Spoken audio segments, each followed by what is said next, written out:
कहानी लेखक की अपनी भावनाओं के द्वारा लिखी गई है। इस कहानी को सुनकर आप अपना मनोरंजन कर सकते हैं। इस कहानी में दर्शाए गए पात्र, उत्पादन और घटनाएं सभी काल्पनिक हैं। कहानी किसी भी व्यक्ति के भावनाओं, प्रथाओं और परंपराओं का अपमान नहीं करती है। ये कहानी पूरी तरह से काल्पनिक है। दोस्तों, सिर्फ आपसे एक ही रिक्वेस्ट है कि आप हमारी वीडियो को लाइक और सब्सक्राइब कर लिया कीजिए, क्योंकि हम इसे बहुत ही मेहनत से बनाते हैं और आप बिना लाइक और सब्सक्राइब किया ही चले जाते हैं। प्लीज प्लीज प्लीज, यह आपका प्यार होगा हमारे लिए। आप हमारे चैनल को लाइक और सब्सक्राइब जरूर कर लिया कीजिए, जिससे हमें लगेगा कि हमारी मेहनत व्यर्थ नहीं जा रही है और आपको हमारी वीडियो पसंद आई, और इसी तरह हम आगे भी अच्छी अच्छी स्टोरी आपके लिए लाते रहेंगे।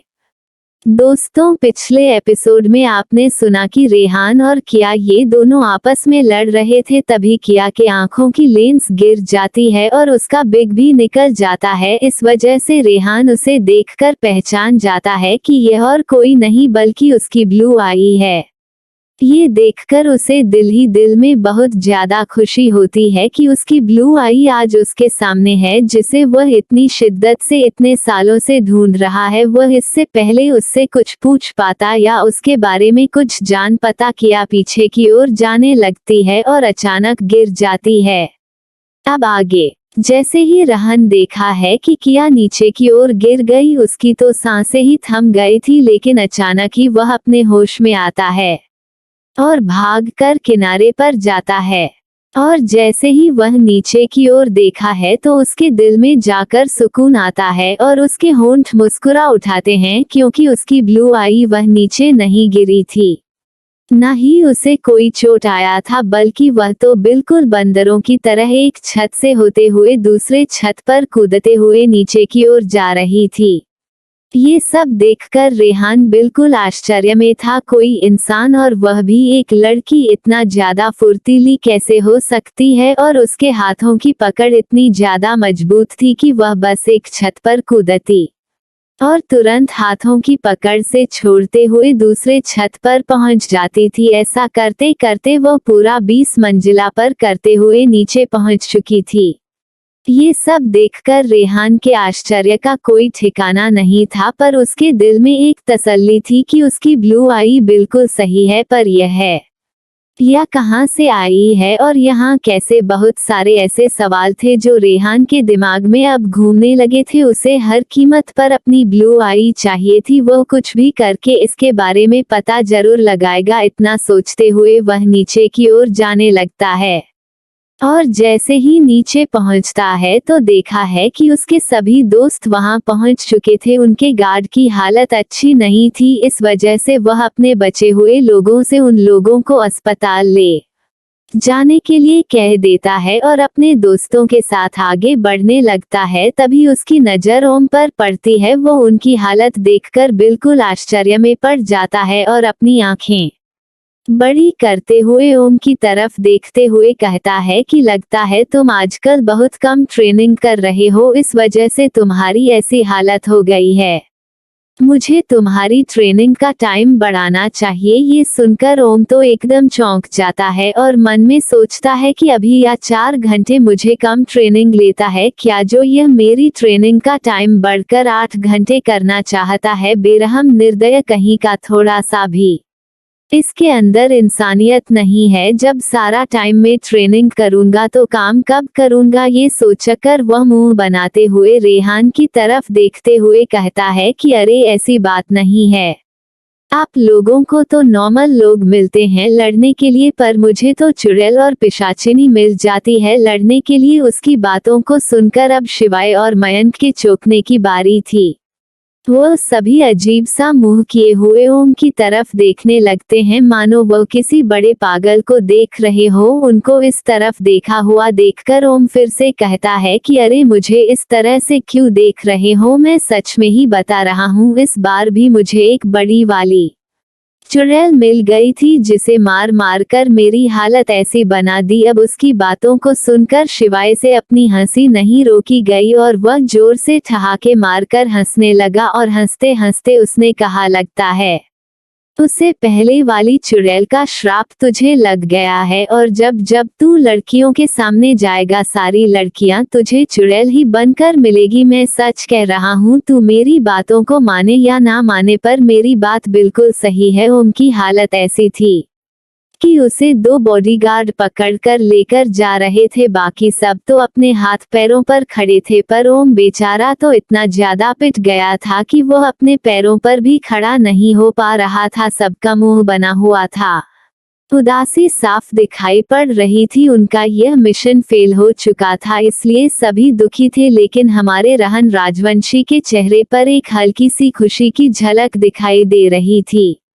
ओम और शिवाय चाहे उसे अच्छे से ना पहचानते हो, पर मयंक उसे बहुत अच्छे से जानता था। वह देख सकता था कि रेहान इस समय मिशन के फेल होने से दुखी नहीं है। जब मयंक से बर्दाश्त नहीं होता तो वह रेहान से पूछ पड़ता है, रेहान ऐसी क्या बात है जो तुम्हारे चेहरे पर इस समय गुस्सा ना होकर यह फूल बरस रहे हैं। उसकी बातों को सुनकर रेहान उसकी तरफ देखा है और कुछ नहीं कहता, लेकिन मयंक फिर से उससे पूछता है, रेहान तुम हमें बताओ क्या बात है, क्योंकि इस समय मुझे बहुत ज्यादा गुस्सा आ रहा है। लेकिन रेहान उसकी बातों को इग्नोर कर देता है, इस वजह से मयंक थोड़ा चिढ़ जाता है और वह कुछ नहीं बोलता। सभी वापस अपने विला की ओर चले जाते हैं। दूसरी तरफ किया और उसके दोस्त पासा को थॉमस को अपने डाक हाउस में कैद करने को कह देते हैं। वह जानती थी कि अभी मामला गर्म है, वो कुछ दिनों बाद इस मामले को हैंडल करेगी, इस वजह से वह लोग अपने घर की तरफ निकल जाते हैं। घर पहुंचकर वह सभी को अपने रूम में जाने को कहकर किया अपने रूम में चली जाती है। किया रूम में जाती है और कपड़े लेकर बाथरूम में फ्रेश होने चली जाती है। वह नहाकर कपड़े चेंज करके बाहर आती है। वह कुछ सोचते हुए अपने बेड पर टेक लगाकर बैठ जाती है। तभी वह अपनी मोबाइल का स्विच ऑन करती है तो देखी है कि उसके फोन में उसके पापा और उसके भाई का मैसेज आया हुआ है। वो उनसे बात करने के लिए कह रहे थे। ये देखकर किया लंबी सांस लेती है और फिर फोन लगा देती है। दूसरी तरफ से उसके पापा फोन रिसीव करते हैं और वो फिक्र भरी आवाज में रहते हैं, बेटा आप कहाँ थे, आपका फोन स्विच ऑफ आ रहा था, मुझे घबराहट हो रही थी। उनकी बातों में परवाह झलक रही थी। यह सुनकर किया को बहुत अच्छा लगता है। वह जवाब देती है कि पापा मैं ठीक थी, वह मेरा फोन चार्ज नहीं था, इस वजह से स्विच ऑफ हो गया था। उसके पापा राहत की सांस लेते हैं और कहते हैं, बेटा आप कब घर आएंगे, मैं आपको लेने किसी को भेज दूं। तभी किया जवाब देती है, नहीं पापा मैं कल आ जाऊंगी, आप किसी को नहीं भेजना, मैं अपने से चली आऊंगी। उसकी बातों को सुनकर उसके पापा ठीक है कहकर फोन रख देते हैं और अपनी वाइफ से फोन करके बताते हैं कि किया कल आ जाएगी। यह सुनकर उनकी वाइफ खुश हो जाती है। दूसरी तरफ वह अपने बड़े बेटे को फोन लगाती रिंग जा रहा था, पर कोई फोन नहीं उठा रहा था। वह काफी परेशान हो जाती हैं, फिर एक मैसेज छोड़ देती हैं और इस तरफ रेहान और उसके दोस्त अपने विला पहुंच चुके थे। वह भी अपने अपने रूम में चेंज करने चले गए थे। वो काफी थक चुके थे, इस वजह से आराम करना चाहते थे। रेहान अपने कपड़े चेंज करके अपने बेडरूम के एक साइड बने एक अलमारी के पास जाता है। वहां पर एक छोटी सी मूर्ति रखी होती है। वो उसे मूर्ति पर कुछ कोड टाइप करता है और तभी वह अलमारी सरक कर अपनी जगह से हट जाती है और अंदर एक और रूम दिखाई पड़ता है। रेहान उसे रूम के अंदर चला जाता है। वो रूम चारों तरफ अंधेरे से काला दिखाई पड़ रहा था। तभी रेहान बगल में लगा स्विच दबाता है। अब पूरा रूम रोशनी से जगमगा उठता है। उसे रूम में बहुत सारी चीज थी, पर वहां पर दीवार पर और नीचे हर जगह कैनवास पर एक फोटो बनी हुई थी। वह सारी फोटो बिल्कुल शादी थी। उसमें सिर्फ 2 नीली आंखें बनी हुई थी और इसके अलावा उसमें चेहरे का आकार नहीं दिया गया था। लेकिन उसमें से 2 ऐसी फोटो थी जिसमें उन नीली आंखों के अलावा भी गुलाबी होंठ और ऊपर सर के बाल और आंखों के ऊपर का भाग बना हुआ था। उसके बाल बिल्कुल ब्राउन और रेशमी बनाए गए थे। देखकर पता चल रहा था कि वह चित्र भी आधा तैयार किया गया है और आधा चेहरा अभी खाली ही पड़ा था। ये और किसी का चित्र नहीं बल्कि रेहान के ब्लू आई का चित्र था। जब रेहान पहली बार सपने में देखा था तो उसे यही ब्लू आई देखी थी। फिर कई सालों से लगातार यही सपना आने की वजह से उसने इस ब्लू आई की बहुत सारी पेंटिंग बना दी थी। उसे पूरे कमरे में हर जगह बस इन आंखों की पेंटिंग ही दिखाई दे रही थी। लेकिन अब लगता है कि रेहान उसके थोड़े चेहरे को और देख चुका है, यानी धीरे धीरे करके रेहान उसे पेंटिंग को पूरी कर लेगा। पर अभी यह पेंटिंग आधी है। हाउस पेंटिंग को बड़े ही ध्यान से देख रहा था और उसके चेहरे पर अपने हाथ को फिराते हुए बड़े ही प्यार से कहता है कि ब्लू आई, मैं बहुत जल्दी तुम तक पहुंच जाऊंगा। तुम तक पहुंचने से मुझे कोई नहीं रोक सकता है। तुम बहुत जल्दी मेरी होगी। इस समय अगर कोई रेहान को देख लेता तो उसे एक पागल सन की आशिक ही समझता। वह उसे पेंटिंग को बहुत ही कशिश के साथ एक तक देखे जा रहा था, मानो ऐसा लग रहा था कि वह उसे नीली आंखों में डूब चुका हो। दूसरी तरफ मयंक जैसे ही कपड़े चेंज करके अपने बेड पर आता है तो उसे अपना फोन दिखाई पड़ता है। वह साइड से फोन उठाकर चेक करने लगता है तो देखा है कि उसकी माँ का 10 मिस कॉल छूटा हुआ है। उसकी माँ ने उसे इतनी बार फोन किया है, ये सोचकर वह हैरान हो जाता है। आमतौर पर उसकी माँ उसे इतना फोन नहीं करती है, जब कुछ काम होता है तभी करती है। लेकिन ऐसा क्या काम आ गया? फिर तभी वह मैसेज को देखा है। उसकी माँ ने लिखा था कि जब फ्री हो जाना तो फोन करना। ये सोचकर वह थोड़ी राहत की सांस लेता है कि कोई जरूरी काम नहीं है, इस वजह से फ्री होने के बाद फोन करने को कहा है। तभी अचानक उसका हाथ दूसरे मैसेज को टच कर देता है, जिससे वह मैसेज ओपन हो जाता है। वह देखता है कि यह मैसेज उसका छोटा भाई विवान ने किया था। इसमें उसकी नई आई हुई बहन की फोटो थी। मयंक को भी पता था कि उसकी एक बहन थी जो बचपन में खो गई थी और अब जाकर उसका पता चला है और वह आने वाली थी। उसे याद आता है कि माँ ने उसे बताया था कि वह आने वाली है, तो क्या वह घर आ गई है? वो यही सोच रहा था। फिर उसकी नज़र अपने फोन पर जाती है। वह अपनी उसे बहन की फोटो देखने लगता है। वह फोटो एक साइड से ली गई थी, इस वजह से दूसरे साइड का चेहरा ठीक से नहीं दिख रहा था, पर वह देखकर अंदाजा लगा सकता था कि यह कोई सांवली सियाम सी दिखने वाली लड़की थी। उसे चेहरे में मयंक को किसी भी तरह की कोई खासियत नजर नहीं आ रही थी और लड़की का रंग भी काफी ज्यादा समल था। फोटो भी ठीक से नहीं दी गई थी, इसलिए इस वजह से मयंक ठीक से पहचान नहीं पा रहा था कि उसकी बहन आखिर में देखने में कैसी लगती होगी। फिलहाल उसे अपनी इस नहीं मिला बहन में कोई इंटरेस्ट नहीं था, इस वजह से वह उससे मिलने घर नहीं गया था। वह थोड़ी देर तक उसकी फोटो को इसी तरह देखता रहा। फिर उसके बाद उसने उसे कट करके अपनी माँ को कॉल लगा दिया। दूसरी तरफ से फोन रिसीव हुआ तो उसकी माँ ने उसे डांटे हुए कहा कि मैं कब से तुम्हें फोन कर रही हूँ, तुम मेरा फोन क्यों नहीं रिसीव कर रहे थे? तब मयंक ने बताया कि मैं घर पर नहीं था और फोन आज घर पर ही छूट गया था, इस वजह से मुझे पता नहीं चल, मैं अभी आया हूँ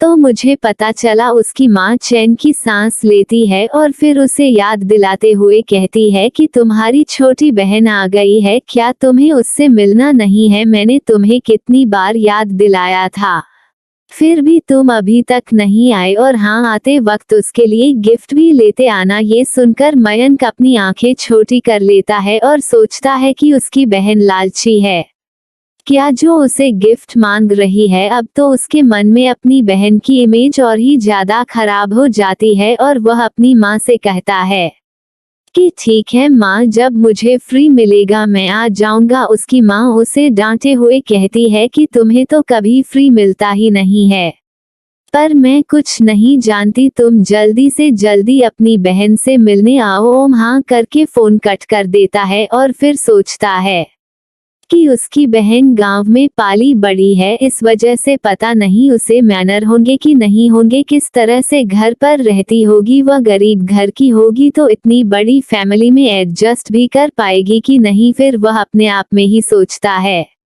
कि वह क्या और जरूर बातें सोच रहा है और अपने मन को झटकता है और अपनी आंखें बंद करके बेड पर लेट जाता है। लेकिन जैसे ही वह अपनी आंखों को बंद करता है उसकी आंखों के सामने वही खूबसूरत सा प्यारा सा चेहरा नजर आने लगता है। अनजाने में ही उसके होठों पर बड़ी सी मुस्कुराहट आ जाती है। यह मयंक जो कभी किसी लड़कियों की तरफ आंख उठाकर नहीं देखा था, जिसे कभी कोई लड़कियां पसंद ही नहीं आई, जो बिल्कुल रेहान की तरह एक कड़क मिजाज इंसान था, आज वह एक लड़की को देखकर किस कदर पागल हुआ है उसे खुद नहीं समझ में आ रहा था। बस उसकी ब्राउन आंखें, उसकी प्यारा सा एंजल के तरह खूबसूरत सा चेहरा, उसके गुलाबी होंठ, उसकी पतली लंबी छोटी सी नाक, सच में वह खुद को खाने से ना रोक पाया कि भगवान ने उसे बहुत ही फुर्सत में बनाया होगा। पता नहीं क्यों उसे लड़की से उसे इतना खिंचाव महसूस हो रहा था, वह भूलकर भी उसे नहीं भूल पा रहा था।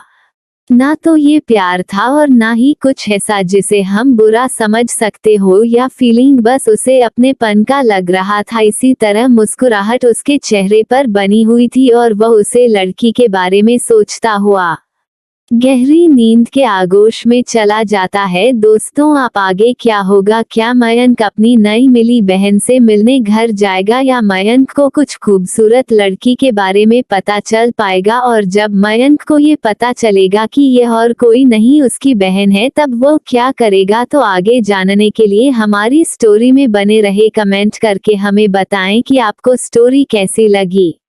और हमारे बहुत दोस्तों ने हमें कमेंट किया है कि रिवर्स इन अंडरवर्ल्ड स्टोरी में जो हमारा हीरो युवराज रुद्र प्रताप सिंह है, उसे में कैरेक्टर से हटकर एक अच्छी, जोरदार और 100% परफेक्ट हीरो की एंट्री करनी चाहिए, जिसके लिए उन्होंने नाम भी सजेस्ट किए हैं।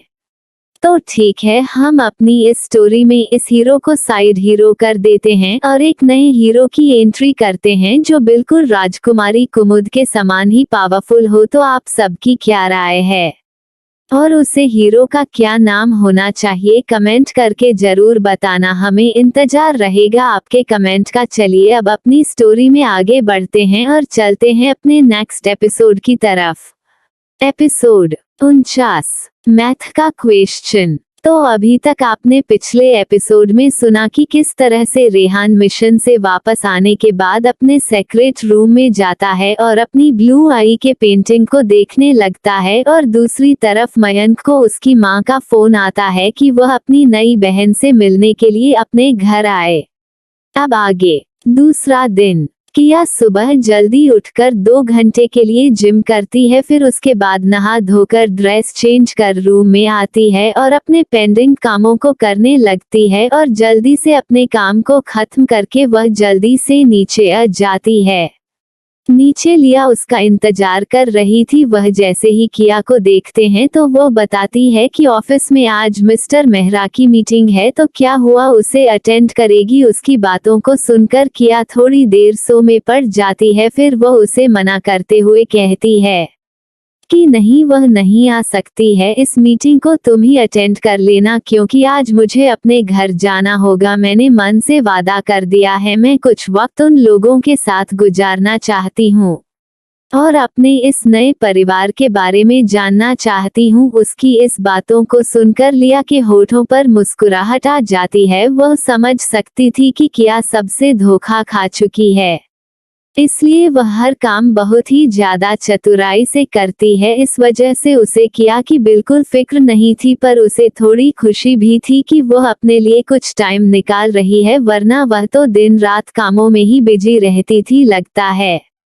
अब शायद किया की जिंदगी थोड़ी सी सुधर जाए और थोड़ी सी खुशियां उसकी जिंदगी में आ जाए। यही सोच कर लिया उसे हाँ में जवाब दे देती है और कहती है कि तुम बिल्कुल फिक्र मत करो, मैं सब कुछ संभाल लूंगी, तुम आराम से अपने घर चली जाओ और उनके साथ थोड़ा वक्त बिताओ, तुम्हें भी अच्छा लगेगा। लिया की बातों को सुनकर किया भी हाँ में सर हिलाती है और दोनों जल्दी से ब्रेकफास्ट करके निकल जाती है। फिलहाल अभी तो किया को अपने कॉलेज जाना था, उसके बाद वह छुट्टी के बाद अपने घर जाती। जैसे ही वह कॉलेज गेट पर पहुंचती है तो देखी है कि कॉलेज में काफी ज्यादा हलचल मची हुई थी। यह सब देखकर उसे थोड़ा अजीब सो तो लगता है, पर वो बिना कुछ ध्यान दिए आगे बढ़ जाती है। तभी सुरभि जल्दी से उसके पास आती है और उसे गले लगाते हुए कहती है कि अरे तुम कहाँ थी, इतनी देर कैसे लगा दी, मैं कब से तुम्हारा इंतजार कर रही हूँ। किया उसकी तरफ अपनी आंखें छोटी करते हुए देखकर बोलती है कि मैं सही समय में आ रही हूँ, मैं कहीं देर नहीं लगाया है, बल्कि तुम ही ज्यादा जल्दी आ गई हो। उसकी बातों को सुनकर सुरभि अपने दांत दिखा देती है और हंसते हुए कहती है वह चलो कोई बात नहीं, चलो हम क्लासरूम में चलते हैं। और चलते चलते वह किया से बताती है कि यहाँ पर फेयरवेल पार्टी रखी गई है हम नए जूनियर्स के लिए, तो क्या तुम भी इसमें हिस्सा लोगी। किया उसकी बातों को सुनकर उसे नामे सर हिला देती है और कहती है कि मुझे इस पार्टी में कोई इंटरेस्ट नहीं है। उसकी बातों को सुनकर सुरभि को थोड़ा सा बुरा लगता है, लेकिन वह समझ सकती थी कि किया ऐसे कामों में इंटरेस्टेड नहीं थी, इस वजह से वो कुछ नहीं रहती। वही सब लोग अपना अपना नाम नोट करवा रहे थे। इस समय तारा और उसकी फ्रेंड पिंकी और पूजा किया कि भरपूर बेइज्जती करने का प्लान बना रही थी। वह सोच रही थी कि जब किया किसी भी चीज में पार्टिसिपेट करेगी तो वो उसे खराब करके पूरे कॉलेज के सामने उसकी बेइज्जती कर देगी, लेकिन उन्हें क्या पता था कि इस बार किया वह किया नहीं है जिसे कोई भी आसानी से हरा सकता था। किया अपने क्लासरूम में पहुंचती है तो वह देखी है कि अभय, प्रीत और आलोक आज भी इस तरह से बैठे थे जैसे वह पहले बैठे थे। अब किया उन सब के तरफ देखकर उन्हें इग्नोर करते हुए आलोक के बगल जाकर बैठ जाती है, लेकिन आज आलोक उसे बिल्कुल बात नहीं कर रहा था, क्योंकि उसे दिन किया ने उसे बहुत बार इग्नोर किया था, जिससे आलोक भी इस बात से थोड़ा नाखुश था। अब जैसे ही लेक्चरर क्लासरूम में एंट्री करते हैं वह सब देखकर उन्हें ग्रेट करते हैं और फिर क्लास शुरू हो जाता है। यह मैथ के टीचर थे या मैथ पढ़ा रहे थे, वो ब्लैक बोर्ड पर कुछ मैथ के सॉल्यूशन हल कर रहे थे। सभी बच्चे ध्यान से उनकी तरफ देख रहे थे। जैसे ही वो पीछे मुड़ते हैं तो वह देखते हैं कि किया, जो कि अपनी किताबों पर कर रखे हुए सोई हुई थी। ये देखकर तो उनकी आंखें ही छोटी हो जाती है और इस वक्त उन्हें बहुत ज्यादा गुस्सा आ रहा था। पहले से भी वह किया से काफी ज्यादा चिढ़ रहते थे। वह सोचते थे कि यह बैकडोर से आई हुई लड़की बहुत बड़े परिवार की भी नहीं है और ना ही कोई स्कॉलरशिप पर आई है, और किस तरह से यहाँ जाकर आराम से कॉलेज में सो रही है लगता है। इसी वजह से इसकी मेरिट इतनी ज्यादा खराब है। जब दिन भर इस तरह कॉलेज में सोएगी तो पढ़ाई क्या करेगी। उसे इस समय इतना ज्यादा गुस्सा आ रहा था कि आगे ऊपर की वह काफी तेज आवाज में किया को चिल्लाते हुए बोलता है, मिस किया, अगर आपको सोने का इतना शौक है तो घर जाकर सो, यहाँ कॉलेज में सबका वक्त बर्बाद करने क्यों आ जाती हो। किया जल्दी से अपना सर उठाकर देखती है। वह देख सकती थी कि टीचर उसके अपनी लाल आंखों से घर रहे थे। दरअसल किया ठीक से सो नहीं पाई थी और रात भर अपना काम कर रही थी, इस वजह से उसे हल्की सी झपकी लग गई थी और इस वक्त टीचर की नजर उसे पर पड़ गई थी। वो किया को खड़े होने के लिए कहते हैं। इस वक्त उनका किया की भरपूर बेइज्जती करने का मन बन गया था। वह उसे ताना मारते हुए कहते हैं कि तुम जैसी लड़कियां खुद तो पढ़ती लिखती नहीं हो, ऊपर से बाकी बच्चों को भी बर्बाद कर देती हो। तुम्हारा असर उन बच्चों पर भी हो जाएगा और वह भी तुम्हारी तरह गवार बन जाएंगे। मुझे समझ नहीं आता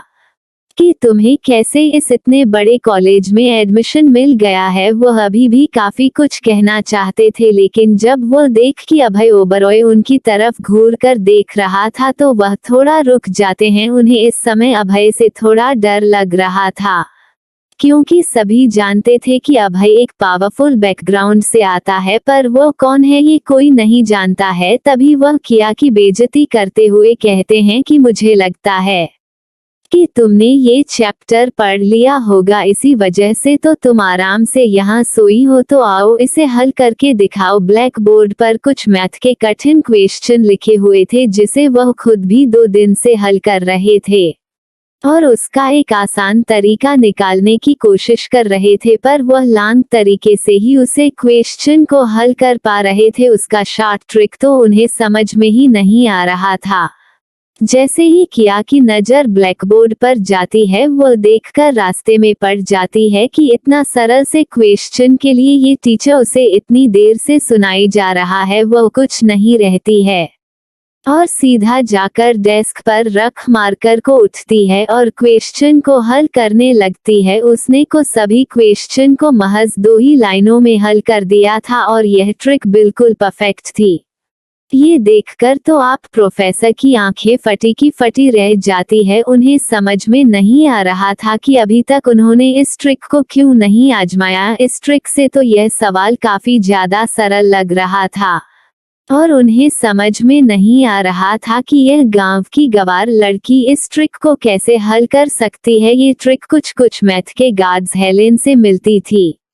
वह मैथ की दुनिया में ऐसी ट्रिक के लिए काफी ज्यादा फेमस थी। उन्हें आज तक किसी ने नहीं देखा था। आपको बस इतना ही पता था कि वह एक अमेरिकन थी और कैम्ब्रिज यूनिवर्सिटी में पढ़ी थी और उसे यूनिवर्सिटी में मैथ की टीचर की पद पर भी रही थी, पर कुछ समय से उन्होंने वह जब छोड़ दिया था और वह कहाँ गई किसी को नहीं पता था। कोई नहीं जानता था कि वह कौन है, उनके आगे क्या है, वह कैसी दिखती थी। उन्हें वहां पर सभी लोग बहुत ही ज्यादा सम्मान दिया करते थे, पर आज जब किया कि उसे साथ ट्रिक को उन्होंने देखा तो एक पल के लिए उन्हें लगा कि ये बिल्कुल मिस हेलन की कॉपी है। उन्हें ये बिल्कुल भरोसा नहीं था कि इस आम सी लड़की के पास इतना ज्यादा दिमाग कहाँ से होगा। उन्हें पूरा भरोसा था कि इस मैथ के क्वेश्चन को इसने पहले से ही हल किया होगा, इसी वजह से यह बड़े आसानी से इस क्वेश्चन को हल कर ली। पर अब वो कुछ नहीं कह सकते थे, इस वजह से उन्होंने बड़े रूट तरीके से उसे जाकर अपनी जगह पर बैठने को कह दिया। दूसरी तरफ जब अभय की नजर उसे क्वेश्चन पर पड़ी और उसके आंसर पर पड़ी तो वह एक पल के लिए एक गहरी सोच में पड़ गया। उसे अलग नहीं रहा था कि यह गांव में पाली बड़ी लड़की जो एवरेज मार्क्स से पास हुई है, वह इस कठिन क्वेश्चन को कर लेगी कि क्योंकि उसे पता था कि यह क्वेश्चन उनके क्लास के हिसाब से काफी कठिन था। फिर भी उसने कुछ नहीं कहा। वह थोड़ी देर किया की तरफ देखता रहा और फिर वह फिर से अपने किताबों पर अपनी नजर गाड़ ली। वही जब रजत, तारा और उनके दोस्तों को पता चलता है कि किया ने फंक्शन में कोई भी पार्टिसिपेट नहीं किया है तो उन्हें बहुत ज्यादा गुस्सा आता है। वो किया को कैसे निशा दिखाएंगे। तारा ये सब सो रही थी, तभी उसके खुराफाती दिमाग में एक आइडिया आता है और वह रजत की तरफ देखते हुए कहती है कि रजत, क्यों ना हम सबके लिए इसे कंपलसरी कर दे। रजत को भी उसका आइडिया पसंद आता है। वह भी देखना चाहता था कि किया तारा के इस बार से कैसे अपने आप को बचा पाएगी। वह तारा के दिमाग को अच्छे से जानता था। वह जान रहा था कि जरूर कुछ खुराफात चल रहा है तारा के मन में। तभी वह सब सीनियर किया के क्लासरूम में पहुंच जाते हैं और वहां जाकर वह टीचर से कुछ देर बात करने की परमिशन लेते हैं। टीचर भी उन्हें सीनियर होने के नाते आराम से बात करने के लिए कह देते हैं। वह लोग रूम के अंदर आ जाते हैं। अब सब उन्हें देखकर बिल्कुल आश्चर्य में थे। लड़कियां तो रजत को देखकर बहुत ही ज्यादा खुश हो जाती है और वही लड़के तारा के ऊपर फिदा थे। तारा भी देखने में बहुत ज्यादा अच्छी लग रही थी, क्योंकि किया तो इस समय अपने सांवले से गेट अप में थी, तो लाजमी है कि तारा ही यहाँ खूबसूरत लगेगी और वह अमीर घर से भी थी, इस वजह से लड़के भी उसके पीछे पड़े रहते थे। तभी रजत सब की तरफ देखते हुए कहता है कि हमने आप सबके लिए पार्टी का आयोजन किया है, पर आप सभी को पार्टी में भाग लेना अनिवार्य है। इस वजह से हर एक को किसी ने भी किसी चीज में पार्टिसिपेट करना ही पड़ेगा। कोई भी ना नाकुर नहीं करेगा। उसकी बातों को सुनकर अब किया बिल समझ जाती है कि यह सब उसके लिए किया जा रहा है। और दूसरी तरफ जैसे ही वह कर उठाकर देखती है तो रजत और तारा एक तक ही उसे देख रहे थे, लेकिन जब किया तारा को देखते हैं तो वह जल्दी से अपनी नजरें हटा लेती है। वहीं रजत बेशर्मों की तरह उसे ही घूर घर कर देखे जा रहा था, पर किया भी कम नहीं थी।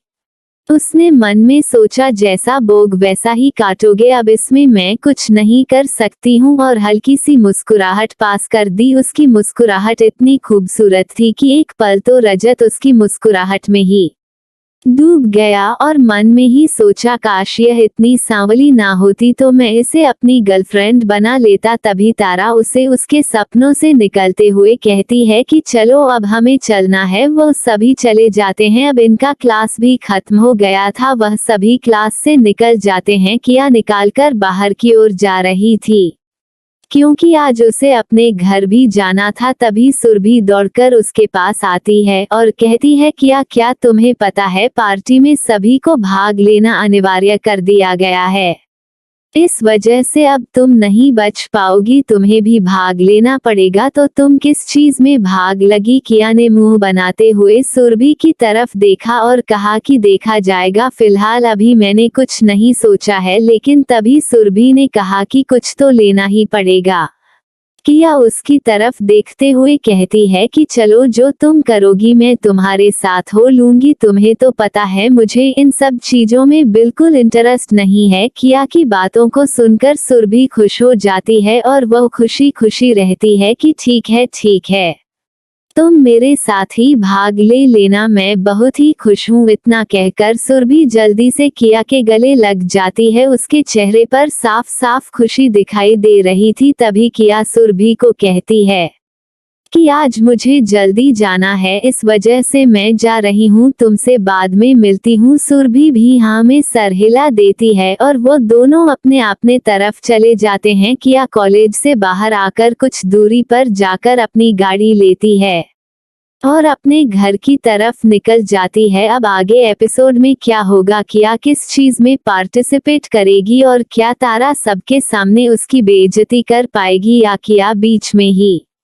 उसका प्लान खराब कर देगी? किया के घर जाने के बाद क्या होगा, आगे जानने के लिए एपिसोड में बने रहे। चलिए बढ़ाते हैं अपने नेक्स्ट एपिसोड की तरफ। एपिसोड 50, किया की मुलाकात उसकी चाची के परिवार से। तो दोस्तों, अभी तक पिछले एपिसोड में आप लोगों ने सुना कि इस तरह से किया कॉलेज में जाती है और प्रोफेसर के दांतों की वजह से गुस्से में वह सवाल को हल करती है, जिसे देखकर सभी आश्चर्य में पड़ जाते हैं। और फिर सर और रजत के प्लान को समझते हुए किया भी फंक्शन में पार्टिसिपेट करने के लिए राजी हो जाती है।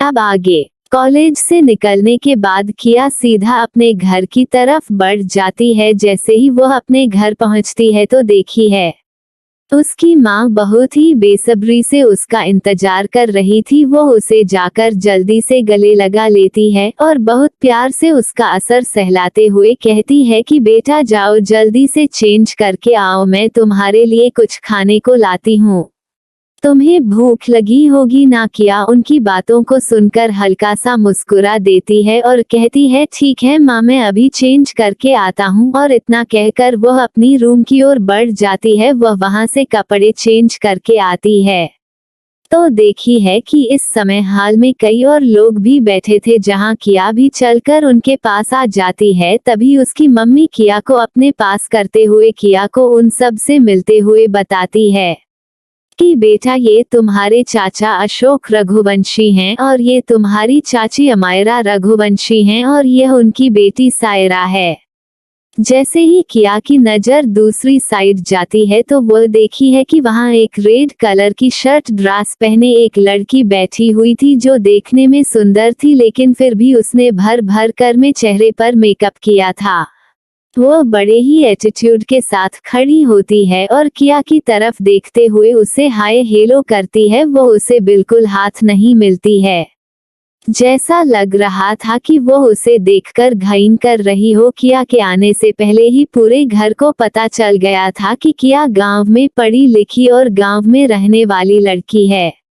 इस वजह से सायरा को पूरा यकीन था कि किया एक बैड मैनर लड़की होगी, जिस किसी भी तरह का अमीर घरों में उठने बैठने का मैनर नहीं होगा, ना ही कोई फैशन सेंस होगा। किया को देखते हुए उसका शक बिल्कुल सही जा रहा था, क्योंकि किया ने एक साधारण सी फ्रॉक पहनी हुई थी जो देखने में बहुत ही ज्यादा सिंपल और लूज थी। किया घर में जानबूझकर ऐसे कपड़े पहना करती थी। यह कपड़े उसी के बने ब्रांड के थे, इस वजह से उसे पर कोई भी लोगो नहीं था। किया ऐसा जानबूझकर करती थी जिसे कोई भी यह ना जान सके कि वह किस ब्रांड के कपड़े पहनती है और कपड़ों से उसकी पहचान ना की जा सके। पर यह कपड़े कीमती होते थे, लेकिन सायरा को इन सब बारे में कोई भी जानकारी नहीं थी, तो वह इसे बिल्कुल ही गरीब और फटीचा किस्म की समझ रही थी।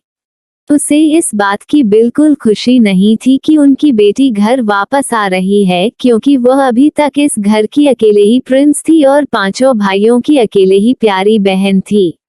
लेकिन किया के आने की वजह से उसे यह खतरा महसूस होने लगा था कि अब उसका प्यार भी बढ़ जाएगा और वह अकेले ही इस घर की प्रिंसेस नहीं रह जाएगी। जब से किया के आने की बात उसने सुना था, वो मन ही मन बहुत ज्यादा परेशान हो रही थी कि कहानी वह इससे ज्यादा खूबसूरत हुई तो उसके सभी घरवाले और उसके भाई उससे ज्यादा उसे ना प्यार करने लगे। लेकिन अब उससे इस बात का डर कब हो गया था, क्योंकि उसे यकीन हो गया था कि उसके सारे भाई रेपुटेड हैं। वह इस तरह की अपनी सांवली सी गांव की गवार बहन को अपने साथ कहीं भी लाना ले जाना पसंद नहीं करेंगे, जिस वजह से उसे बहुत ज्यादा खुशी हो रही थी। और वह किया को बिल्कुल ही नीचे दृष्टि से देख रही थी। वही किया भी उसे देखते हुए उसके सभी भावनाओं को समझ सकती थी, क्योंकि उसने इस तरह की दुनिया बहुत ही ज्यादा देख रखी थी। ऐसा भी पहले तो उसके साथ हो चुका था, इस वजह से वह सभी के आंखों को देखकर पढ़ना अच्छे से जानती थी। पर उसने इस बात को इग्नोर किया और वह भी उसे बड़े ही प्यार से हेलो कह दिया। अब शायर जाकर बहुत ही प्यार से अपनी बड़ी माँ से कहती है कि बड़ी माँ, मुझे पता है कि यह गांव में रही है, इस वजह से इस फैशन सेंस नहीं होगा, तो मैं इसकी मदद कर दूंगी। उसकी इस बातों को सुनकर सभी को अच्छा तो नहीं लगा, पर वह ये सुनकर शांत हो गए कि सायरा किया की मदद करना चाहती है। वही उसके चाचा अशोक रघुवंशी किया के पास आकर प्यार से उसके सर पर हाथ फेरते हुए कहते हैं कि हमारी प्यारी बच्ची, आप वापस आ गई, यही हम सबके लिए बहुत बड़ी बात है। हम तो जब से सुने थे कि आप वापस आ रही हैं, तब से ही मिलने का बहुत ही ज्यादा मन कर रहा था, पर हम इंडिया से बाहर थे, इस वजह से आ नहीं सके और अब जल्दी से जल्दी ही वापस आए हैं, सिर्फ आपसे मिलने के लिए। उनकी बातों को सुनकर किया उनकी तरफ देखते हुए मुस्कुरा देती है। तभी उनकी चाची अमायरा प्यार से किया को अपने गले लगाते हुए कहती है कि मेरी प्यारी बच्ची, अब तुम आ गई हो, अब तुम्हें किसी भी तरह की फिक्र करने की जरूरत नहीं है। तुम्हारी चाची तुम्हारी सारी प्रॉब्लम यूं झट से आसान कर देगी। तुम समझ नहीं सकती हो कि तुम्हें देखकर मुझे कितनी ज्यादा खुशी हो रही है। मैं लफ्जों में उसे खुशी को बयां नहीं कर सकती हूँ कि ये देख सकती थी कि उनके आंखों में सच्चाई झलक रही थी, पर किया अभी भी किसी पर भरोसा नहीं करना चाहती थी, इसलिए उसने प्यार से हाँ कह दिया। वह दोनों इसी तरह बातें करती रही। तभी डिनर तैयार हो गया और किया की माँ ने सबको आवाज लगाया। तब तक में विवान भी आ चुका था और जल्दी से किया के पास जाकर उसे गले लगाते हुए कहता है कि वो मेरी प्यारी बहना, देखो मैं तुम्हारे लिए अपने दोस्तों को छोड़कर जल्दी से घर आ गया। ये देखकर किया को थोड़ी हंसी आ जाती है। वह सोचती है कि यह कितना ज्यादा पजेसिव भाई है, जो दिन भर अपनी बहन के आगे पीछे ही रहना चाहता है। इसका बस चले तो यह मुझे एक पल के लिए भी ना छोड़े। वह बड़े प्यार से विवाह के गालों पर हाथ फेरती है और कहती है कि ठीक है, जो जल्दी से चेंज करके आ जाओ, हम खाना खाते हैं। उसकी बातों को सुनकर विवान प्यार से मुस्कुराते हुए उसे देखा हुआ जल्दी से अपने रूम की तरफ चला जाता है। उन दोनों के इस भाई बहन वाले प्यार को देखकर किसी को बहुत ज्यादा जलन हो रही थी, और वह कोई नहीं बल्कि सायरा थी, उसका ये भाई जो दिन भर उसे छींटकर बात करता था। वो इस गांव की आई गवार बहन जी से कितने प्यार से बात कर रहा है, ये देखकर तो सायरा को बिल्कुल बर्दाश्त नहीं होता और वह अपने पैर पटकते हुए डिनर टेबल की ओर बढ़ जाती है। सब डिनर टेबल के पास इकट्ठा हो जाते हैं। अब जल्दी से विवान किया के बगल में जाकर बैठ जाता है, क्योंकि वह जानता था कि अगर वह जल्दी नहीं करेगा तो उसके बड़े मम्मी पापा उसकी बहन के बगल बैठ जाएंगे और उसे तो अपनी बहन के पास बैठने का मौका भी नहीं मिलेगा। ये देखकर विवान के पापा बहुत ही आश्चर्य में पड़ जाते हैं। उनका बेटा ये किस तरह का पागलपन कर रहा है, फिर भी वो कुछ नहीं बोलते और चुपचाप जाकर अपनी जगह पर बैठ जाते हैं। वहीं विवान की मम्मी भी जल्दी से जाकर किया की दूसरी तरफ बैठ जाती है, क्योंकि वह आज किया के साथ खाना खाना चाहती थी और किया को अपने हाथों से सर्व भी करना चाहती थी। आपकी विमान की मम्मी को देखकर किया के मम्मी पापा तो अपना मुंह ही बना लेते हैं।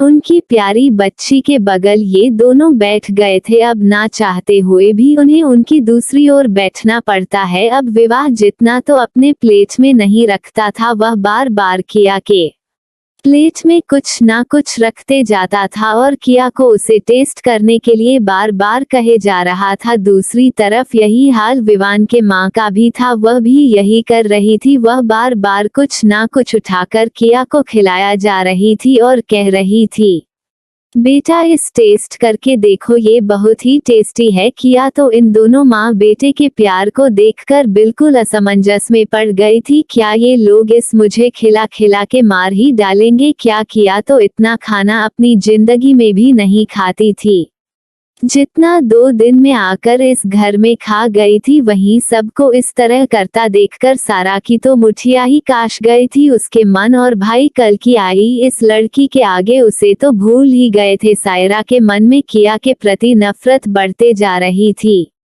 दोस्तों, आगे क्या होगा जानने के लिए हमारी स्टोरी में बने रहिए और आगे बढ़ने से पहले हमारे चैनल SS एक्सप्लेनर को लाइक और सब्सक्राइब जरूर कर दीजिएगा और कमेंट करके बताइएगा कि आपको स्टोरी कैसे लगी। एपिसोड 51, विवान की लड़ाई और किया का बचाना। अभी तक दोस्तों अपने पिछले एपिसोड में सुना कि किया अपने घर आती है, जहां वह अपने चाचा सायरा से मिलती है और सायरा को देखकर जान जाती है कि सायरा उसे बिल्कुल पसंद नहीं करती है। अब आगे दूसरे दिन सुबह जैसे ही किया की आंखें खुलती है तो वह देखी है कि अभी सुबह के 4 बजे रहे थे। वह अपने डेली रूटीन के हिसाब से उठ गई थी, पर उसे यहाँ अभी कुछ पता नहीं था, इस वजह से वह जिम नहीं कर सकती थी। तो उसने अपना डेली रूटीन खराब ना करते हुए बाहर वॉक पर जाना सही समझा। वह जल्दी से अपने कपड़े चेंज करके बाहर निकल जाती है। वह देखी है कि बाहर काफी बड़ा फील्ड था, जहाँ पर बहुत से बच्चे एक्सरसाइज कर रहे थे। वो फील्ड काफी ज्यादा बड़ा था, इस वजह से किया को वहां जाकर एक्सरसाइज करने में कोई दिक्कत नहीं होने वाली थी। इसी वजह से किया उसे फील्ड की ओर बढ़ जाती है। वो कुछ ही देर में वहां पहुंच जाती है और वहां पहले सोचती है कि क्यों ना इस फील्ड का राउंड लगा लिया जाए। तो राउंड लगना शुरू कर देती है। वह अभी एक राउंड ही लगाई थी कि तभी उसे पीछे से एक आवाज आती है और जैसे वह पीछे मुड़कर देती है तो विवान उसकी तरफ चला आ रहा था। ये देखकर उसे बहुत ज्यादा आश्चर्य होता है कि इतनी सुबह सुबह विवान यहाँ क्या कर रहा है। उसके एड्रेस देखकर समझ जाती है कि शायद वह भी सुबह सुबह यहाँ दौड़ने आया होगा। हालांकि विवान यहाँ रोज नहीं आता था, पर इस समय उसे फुटबॉल प्रैक्टिस करनी थी, क्योंकि उसने अगले महीने होने वाले फुटबॉल चैंपियनशिप के लिए फॉर्म जो भर रखा था।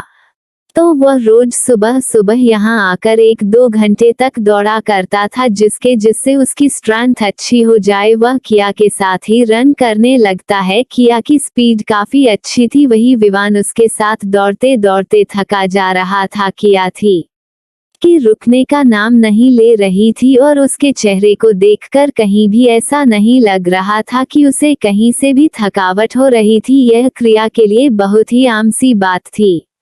इतना दौड़ना तो उसके लिए महज कुछ सेकंड का काम था, पर वह विवान की वजह से धीरे धीरे उसके साथ दौड़ रही थी। तभी कुछ दूरी पर वह सब देखते हैं कि कुछ लड़के उन्हें की ओर देख रहे थे। और फिर उनकी तरफ बढ़ जाते हैं। अब वो लड़के उनके पास आ चुके थे और संख्या में 7 लड़के थे जो कि विवान के दोस्त और उनके बड़े भाई थे। वो सब बॉडी बिल्डर की तरह लग रहे थे। एक पल तो विमान उन्हें देखकर थोड़ा डर जाता है क्योंकि अब तक उसे समझ में आ गया था कि यह लड़के उसकी तरफ क्यों आ रहे हैं। फ्लैशबैक। दिन पहले जब विवान अपने कॉलेज गया तो कुछ लड़के उसके पास आकर उसे चिढ़ाने लगते हैं क्योंकि विवान ने अपने फेसबुक पर किया की फोटो सेंड कर दी थी जो कि उसने खाना खाते समय खींची थी। वह तो खुशी से अपनी बहन को सबको मिलना चाहता था, पर उसे क्या पता था कि उसके घटिया दोस्त उसे इस तरह से उसका मजाक उड़ाएंगे। इसका एक दोस्त रिकी उसके पास आता है और उससे कहता है, क्या यार, हमने तो सुना है तेरा रघुवंशी परिवार बहुत ही ज्यादा खूबसूरत और मॉडर्न फैमिली वाला है, तो वहाँ पर यह सांवली सांवली सी कौन सी तेरी बहन है? ये तो देखने में बिल्कुल किसी गांव की गवार बहन जी जैसे लगती है। उसकी बातों को सुनकर विवान को बहुत ज्यादा गुस्सा आता है। उसका मन करता है कि वो उसके मुंह पर एक पंच जड़ दे, पर वह अपने गुस्से को रोक कर रह जाता है। उन्हें इग्नोर करके वहां से जाने लगता है। तभी वहां उसका दूसरा दोस्त आकर कहता है कि अरे यार, मुझे लगता है कि तुझे एक बार फिर से अपने घर वालों से कहना चाहिए कि इसका डीएनए टेस्ट करवा ले। मुझे नहीं लगता कि यह काली कलूटी सी तेरी बहन होगी। देख तो तेरी फैमिली कितनी ज्यादा गोरी गोरी सी है, तुम सारे भाई बहन कितने ज्यादा क्यूट और खूबसूरत हो, पर ये तो कहीं से तुम्हारी बहन ही नहीं लगती है।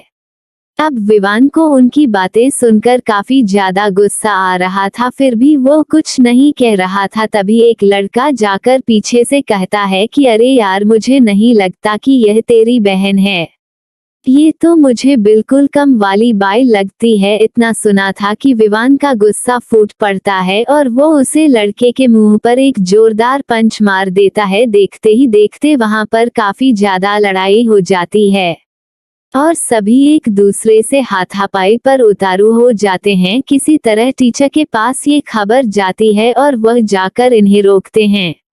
फिर उन्हें सारी बात पता चलती है तो वो उन लड़कों को पनिशमेंट देते हैं, जिसकी वजह से वो उससे बदला लेने को कहकर वहां से चले जाते हैं। Flashback and. जैसे ही विवान की नजर उन लड़कों पर पड़ती है तो वो तुरंत रिकी को पहचान जाता है और उसके साथ अपने निकम्मे दोस्तों को भी देखा है जो कभी उसके पैसों पर पालते थे, और 1 मिनट भी नहीं लगा उसे उसके ऊपर हाथ उठाने में। ये सोचकर ही अब विवान को उन लोगों से नफरत होने लगी थी। वह सोच रहा था कि वह किया को लेकर जल्दी से आगे बढ़ जाए, लेकिन वह देखता है कि वह लोग उसके पास ही बड़े आ रहे थे, तो वह सोचता है कि वह चुपचाप यहीं रुक जाए जिससे किया आगे चली जाए, वरना ये लोग किया को नुकसान पहुंचा सकते हैं। किया अभी भी आगे देखते हुए दौड़े जा रही थी। विवान अपने आप में ही सोचता है कि हे भगवान, किया इधर पीछे मुड़कर ना देख ले। ये सोचते हुए वह वहीं रुक जाता है, जिससे वह लड़के उसकी तरफ आने लगते हैं और अब किया काफी आगे जा चुकी थी। ये देखकर विवान के जान में जान आई है कि चलो उसकी बहन बच गई, अब इन लोगों से तो वह निपट लेगा। पर जैसे ही उसके मोटे 60 जैसे भाई उसके सामने आकर खड़े होते हैं, विवान की तो बोलते ही बंद हो जाती है। हालांकि विवान को लड़ना अच्छे से सिखाया गया था, पर वह इतने सारे लोगों से एक साथ नहीं लड़ सकता, और अगर लड़ेगा भी तो उसे काफी ज्यादा चोट आ जाएगी। वह शांति से वहीं पर खड़ा रहता है। तभी रिकी वहां पर जाकर उसकी कॉलर पकड़ लेता है और कहता है कि उसे दिन कॉलेज में बहुत ज्यादा उछल रहे थे ना, आज तुम्हारी सारी गर्मी निकाल दूंगा। रिकी भी एक अमीर बाप का बिगड़ा हुआ बच्चा था, पर वह विवान से ज्यादा अमीर नहीं था, लेकिन विवान से दोस्ती होने की वजह से वह मुंह छूट हो गया था, जिससे आए दिन उससे और विवान से लड़ाई होती रहती थी। पर विवान कभी इस बारे में अपने घर पर नहीं बताता था, इस वजह से उसे और ज्यादा सब मिल जाती थी, और वह सोचता था कि विवान उसका कुछ नहीं बिगड़ेगा, क्योंकि उसके पापा और विवान के पापा आपस में बिजनेस पार्टनर थे। इस वजह से वह विवान से बिल्कुल डरता नहीं था। अभी विवान का कलर पढ़कर उसे मारने ही जाने वाले थे कि दूसरी तरफ किया कुछ बोलते हुए आगे दौड़े जा रही थी, पर जब कोई जवाब नहीं आता तो वह पीछे मुड़कर देखती है तो वहां विवान कहीं नहीं था। वह एकदम से आश्चर्य में पड़ जाती है कि अभी तो विवान उसके पीछे ही था, तो कहाँ गया। तभी कुछ दूरी पर उसकी नजर जाती है कि कुछ लोग एक लड़के को घेरे खड़े थे और कुछ लोगों ने अपने हाथों में हॉकी स्टिक ली हुई थी। वह सब समझ गई थी कि हो ना हो वहां पर विवान ही होगा, क्योंकि अभी 1 मिनट ही हुआ होगा, तो विमान इतनी दूर तो नहीं जा सकता कि उसकी आंखों से दिखाई ना दे, यानी उन लोगों के बीच में विमान ही है। ये सोचकर वह उसे और बढ़ जाती है और उधर बस काफी ज्यादा बढ़ चुकी थी। वो एक दूसरे पर अब हाथ छोड़ना शुरू कर चुके थे। पहले तो उन्होंने हाथों से ही लड़ाई की, पर जैसे ही उन लड़कों ने देखा कि विवान उन पर भारी पड़ रहा है तो उसने हाँकी उठाकर उसे मारना चाहा। हालांकि उसे पता था कि इससे विवान को काफी ज्यादा चोट लग जाएगी, पर इस समय उन्हें अपनी ईगो की पड़ी थी। लेकिन जैसे ही वह हाथी विवान के सर पर लगती, पीछे से एक हाथ जाकर उसे हाथी को पकड़ लेता है। कुछ देर के लिए वहां पर सन्नाटा छा जाता है और जैसे ही विमान अपना सर उठाकर देखता है तो उसके पीछे किया खड़ी थी। देखकर तो विमान बिल्कुल डर जाता है और वह किया को वहां से जाने के लिए कहता है, पर किया अपने भाई को छोड़कर ऐसे नहीं जा सकती थी, इसलिए वह उन लोगों को घर कर देखती है और अपने कड़े आवाज में रहती है कि यह क्या कर रहे हो तुम लोग, और तुम्हारी हिम्मत भी कैसे हुई विवान को इस तरह से मारने की। एक पल तो उसके इतनी डरावनी आवाज को सुनकर वह सब हैरान रह जाते हैं। यह छोटी सी लड़की अपनी इन बड़ी बड़ी आंखों से उन्हें डराने की कोशिश कर रही है। ये सोचते हुए ही विकी का बड़ा भाई किया की तरफ घर कर देखता है और कहता है, ये छोटी लड़की तू यहाँ से तुरंत निकल जा, वरना तेरा हश्र भी बहुत ही खराब होगा। देखिए हम सबके बीच की लड़ाई है तो तू यहाँ से है ले। तभी दूसरे लड़के की आवाज आती है। किया को अब बहुत ज्यादा गुस्सा आने लगा था। वो कभी किसी को इतना बर्दाश्त नहीं करती थी, पर विवान के होने की वजह से वह खामोश थी। वह उनसे बहुत ही प्यार से कहती है कि देखो मैं तुम्हें किसी भी तरह का नुकसान नहीं पहुंचाना चाहती हूँ, इसलिए कह रही हूँ कि तुम विवान को छोड़कर अभी चले जाओ, वरना बाद में पछताने का भी मौका नहीं दूंगी। उसकी बातों को सुनकर वह सभी जोर जोर से हंसने लगते हैं और वह लड़का कहता है कि यह छोटी लड़की हम लोगों को धमकी दे रही है। वह देखो तो अब हमारे कैसे दिन आ गए हैं कि इस एक बीते की लड़की से हम धमकी सुनकर डर जाएंगे, कहकर वह सभी जोर जोर से हंसने लगते हैं।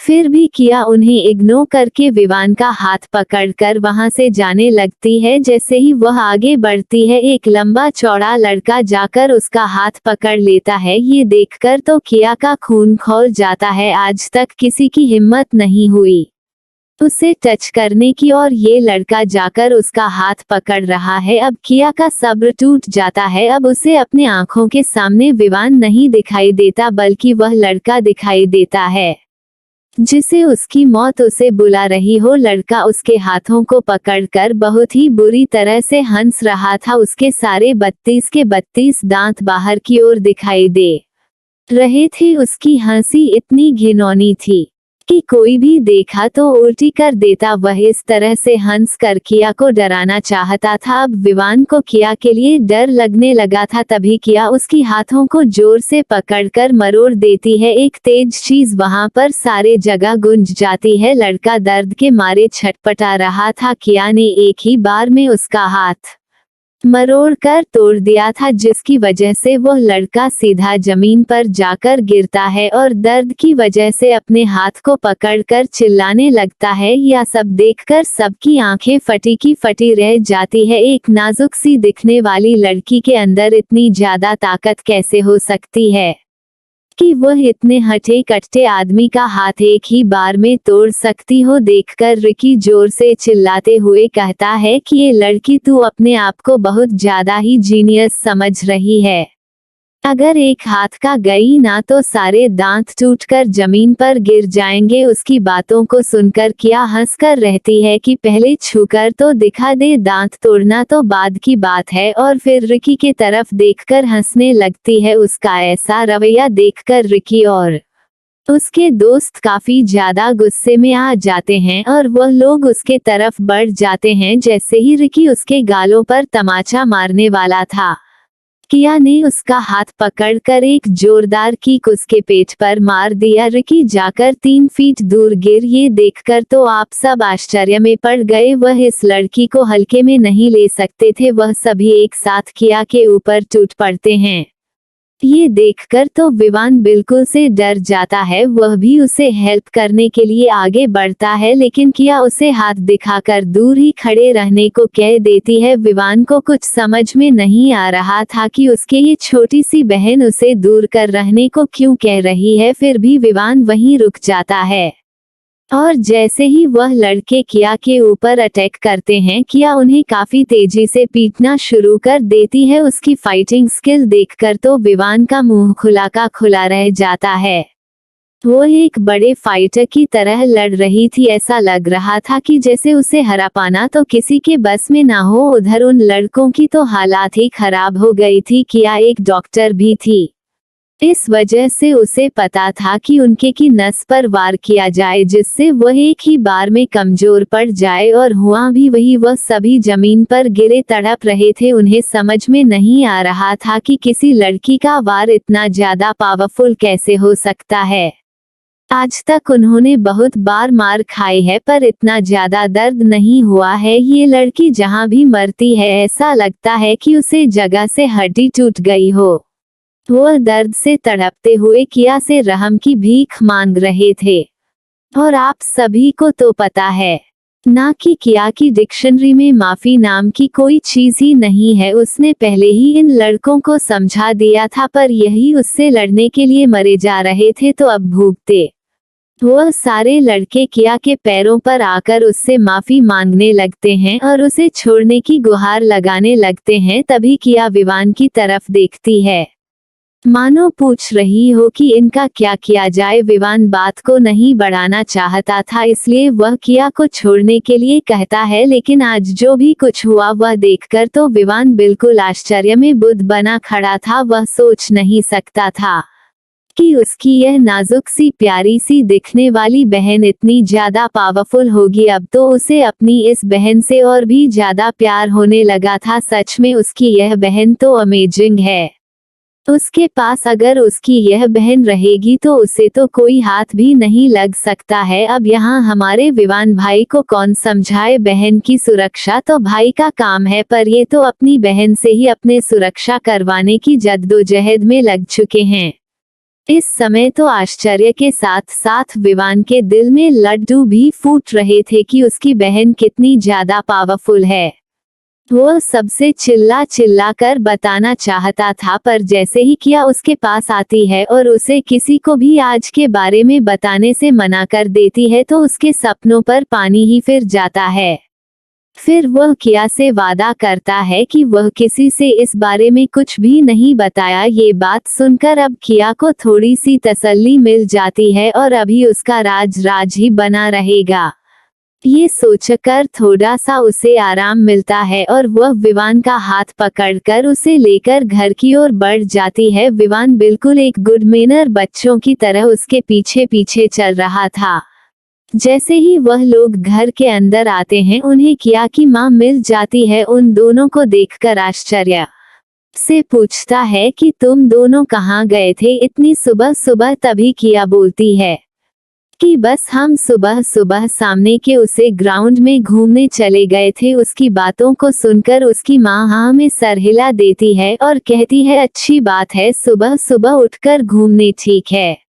जो जाकर तुम लोग जल्दी से फ्रेश हो जाओ, फिर आकर ब्रेकफास्ट कर लेना। विवान और किया दोनों एक दूसरे की तरफ देखते हैं और चुपचाप अपने अपने रूम की तरफ बढ़ जाते हैं। तो दोस्तों, अब आगे क्या होने वाला है? क्या किया का भाई विवान उसके बारे में घर से किसी को बताया? क्या किया अपने बाकी के चारों भाइयों से मिलेगी और मिलने के बाद उन भाइयों का रवैया किया के साथ कैसा होगा, क्या वह किया को एक्सेप्ट करेंगे, यह और रेहान और किया की मुलाकात कैसे होगी, यह जानने के लिए हमारी स्टोरी में बने रहे। मिलते हैं आपसे नेक्स्ट एपिसोड में, और जाने से पहले एक ही रिक्वेस्ट है, चैनल को लाइक सब्सक्राइब जरूर कर लें जिससे नेक्स्ट वीडियो का नोटिफिकेशन आपको मिल सके। तो चलिए मिलते हैं नेक्स्ट एपिसोड में, जब तक के लिए धन्यवाद।